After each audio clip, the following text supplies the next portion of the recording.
আসসালামু আলাইকুম। আজকে আমি আপনাদের সাথে শেয়ার করছি যে দোকানের মতো মুচমুচে সিঙ্গারা কিভাবে বানাতে পারেন। অনেকে বলে যে আমরা তো ভিতরে পুরটা খুব সুন্দর করে খুব স্বাদ মতো বানাতে পারি, কিন্তু বাহিরেরটা দোকানের মতো হয় না, বা এই যে পেস্টটা, সিঙ্গারা পেস্টটা এবং ডোটা সবাই বানাতে পারে না। সেজন্য আমি আজকে আপনাদের সাথে শেয়ার করলাম। ভেতরে পুরটা কিভাবে বানালাম সেটা তো দেখতেই পাচ্ছেন। গরুর মাংস দিয়ে আর আলু এবং গাজর দিয়ে বানিয়ে দিয়েছি। পেঁয়াজ, আলু, আহ, রসুন বাটা, আদা বাটা, হলুদ গুঁড়ো, মরিচ গুঁড়ো, জিরা গুঁড়ো আর ম্যাগি মশলা দিয়ে খুব সিম্পল মশলা দিয়ে বানিয়ে নিলাম।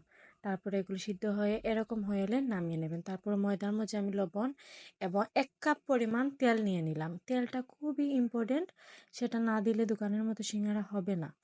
এবং গরম পানি দিয়ে অল্প অল্প করে আমি ডোটা তৈরি করে নিলাম। মানে গরম পানিটা আপনারা এত বেশি, মানে ফুটন্ত গরম পানিও না,